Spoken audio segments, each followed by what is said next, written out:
नमस्कार। Voice of Indian laws में आप सभी का स्वागत है।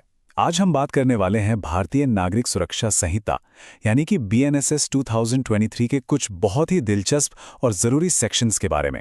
लेकिन एक बात शुरू करने से पहले ही साफ कर दूं कि ये सारी जानकारी सिर्फ एजुकेशनल पर्पस के लिए है। इससे किसी भी तरह की कानूनी सलाह बिल्कुल ना समझें। तो आज हम क्या क्या कवर करने वाले हैं। सबसे पहले बीएनएसएस का एक छोटा सा इंट्रोडक्शन लेंगे, फिर हम सीधे चलेंगे सबसे चर्चित सेक्शन यानी भगोड़े अपराधियों पर मुकदमे की प्रक्रिया पर। उसके बाद कुछ स्पेशल ट्रायल प्रोसीजर, मामलों में समझौते और केस वापस लेने की प्रक्रिया, इन सब पर एक एक करके बात करेंगे। चलिए तो फिर शुरू करते हैं। देखिए, भारतीय नागरिक सुरक्षा संहिता, जिसे हम शॉर्ट में बीएनएसएस 2023 कह रहे हैं, ये कोई छोटा मोटा अपडेट नहीं है। ये एक बहुत बड़ा कानूनी बदलाव है जिसने सालों पुराने हमारे क्रिमिनल प्रोसीजर कोड यानी सीआरपीसी को पूरी तरह से बदल दिया है। अब सवाल उठता है कि भाई इतने बड़े बदलाव की आखिर जरूरत ही क्या थी। तो इसका जवाब बहुत सीधा है, हमारे क्रिमिनल जस्टिस सिस्टम को स्पीड देना, उसे आज के जमाने के हिसाब से मॉडर्न बनाना। मकसद ये था कि इंसाफ मिलने में जो सालों लग जाते हैं उस देरी को खत्म किया जा सके। और इसी बड़े बदलाव में सेक्शन 356 से लेकर 360 बहुत खास हो जाते हैं।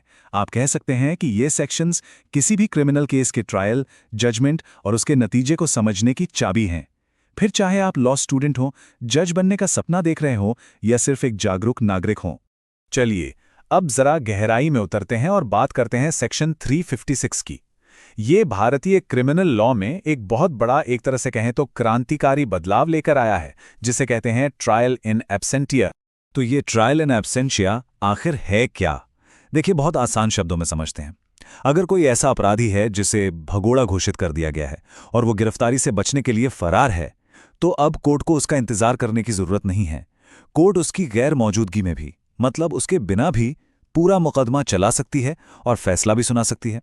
सीधा सा मकसद है कि भगोड़े लोग कानून का मजाक ना बना पाएं और इंसाफ की प्रक्रिया को रोक ना सकें। लेकिन ऐसा नहीं है कि ये प्रक्रिया बस यूं ही शुरू हो जाती है।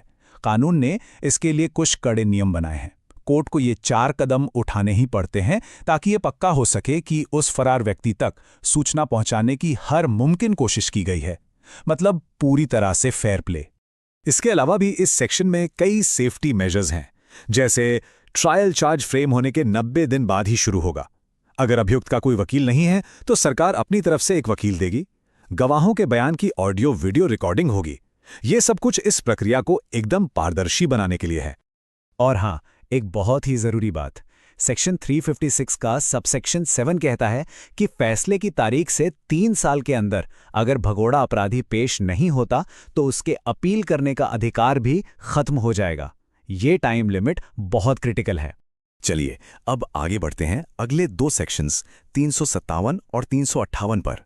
ये दोनों उन खास और थोड़ी मुश्किल सिचुएशन से डील करते हैं जो किसी भी ट्रायल के दौरान अचानक सामने आ सकती हैं। तो ये दोनों सेक्शन 2 अलग अलग प्रॉब्लम का सॉल्यूशन देते हैं। सेक्शन 357 तब काम आता है जब अभियुक्त दिमागी रूप से तो ठीक है, पर उसे कोर्ट की कार्यवाही समझ ही नहीं आ रही। और दूसरी तरफ है सेक्शन 358, जो कोर्ट को ये पावर देता है कि अगर ट्रायल के बीच में किसी नए आदमी का हाथ होने का सबूत मिले तो उसे भी केस में आरोपी बनाया जा सकता है। अब आते हैं एक और बहुत ही प्रैक्टिकल सेक्शन 359 पर, जो बात करता है कंपाउंडिंग ऑफ ऑफेंसेस की। इसे हम एक तरह का कोर्ट द्वारा अप्रूव किया गया सेटलमेंट या समझौता कह सकते हैं। तो ये शमन या समझौता है क्या? आसान भाषा में ये एक लीगल प्रोसेस है जिसमें कुछ खास तरह के अपराधों में पीड़ित और आरोपी आपस में समझौता कर लेते हैं, और जैसे ये समझौता होता है केस वहीं खत्म हो जाता है। कानून ने इसकी 2 कैटेगरी बनाई हैं। पहली कैटेगरी में आते हैं कम गंभीर अपराध, जैसे हल्की फुल्की मारपीट या छोटी चोरी। ऐसे मामलों में पीड़ित और आरोपी को कोर्ट की परमिशन की भी जरूरत नहीं, वे सीधे आपस में समझौता कर सकते हैं। और दूसरी कैटेगरी में है थोड़े ज्यादा गंभीर अपराध, जैसे किसी को गंभीर चोट पहुंचाना। इन मामलों में समझौता तो हो सकता है, लेकिन उसके लिए कोर्ट की इजाजत लेना जरूरी है। कोर्ट ये देखती है कि समझौता किसी दबाव में तो नहीं हो रहा। और एक बात जो गांठ बांध लेने वाली है वो ये कि जब कोई मामला लीगली कंपाउंड हो जाता है तो इसका नतीजा ये होता है कि आरोपी बरी हो जाता है। उसे ठीक वैसे ही निर्दोष माना जाता है जैसे ट्रायल के बाद बरी होने पर माना जाता। ये बहुत बड़ी बात है। अब हम इस ग्रुप के आखिरी सेक्शन यानी सेक्शन 360 पर आ गए हैं। ये सेक्शन सरकारी वकील यानी पब्लिक प्रोसिक्यूटर को केस वापस लेने की पावर देता है। तो सेक्शन 360 का सीधा सा नियम यह है कि सरकारी वकील चाहें तो किसी भी आरोपी के खिलाफ चल रहा केस वापस ले सकते हैं, लेकिन ये उनकी मनमर्जी नहीं है। ऐसा करने के लिए उन्हें कोर्ट की सहमति लेना जरूरी है, और ये काम जजमेंट आने से पहले ही हो सकता है।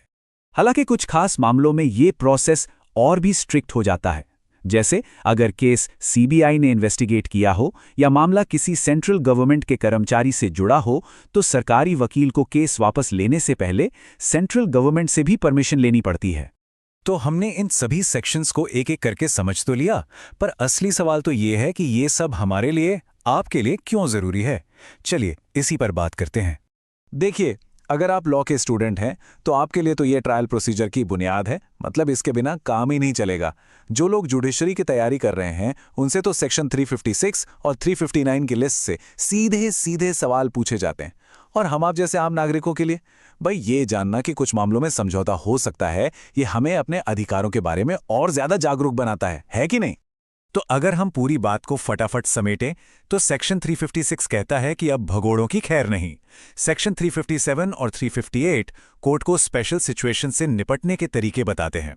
सेक्शन 359 हमें बताता है कि कुछ मामलों में समझौता करके भी केस खत्म हो सकता है, और सेक्शन 360 सरकार को केस वापस लेने की ताकत देता है, लेकिन कोर्ट की निगरानी में।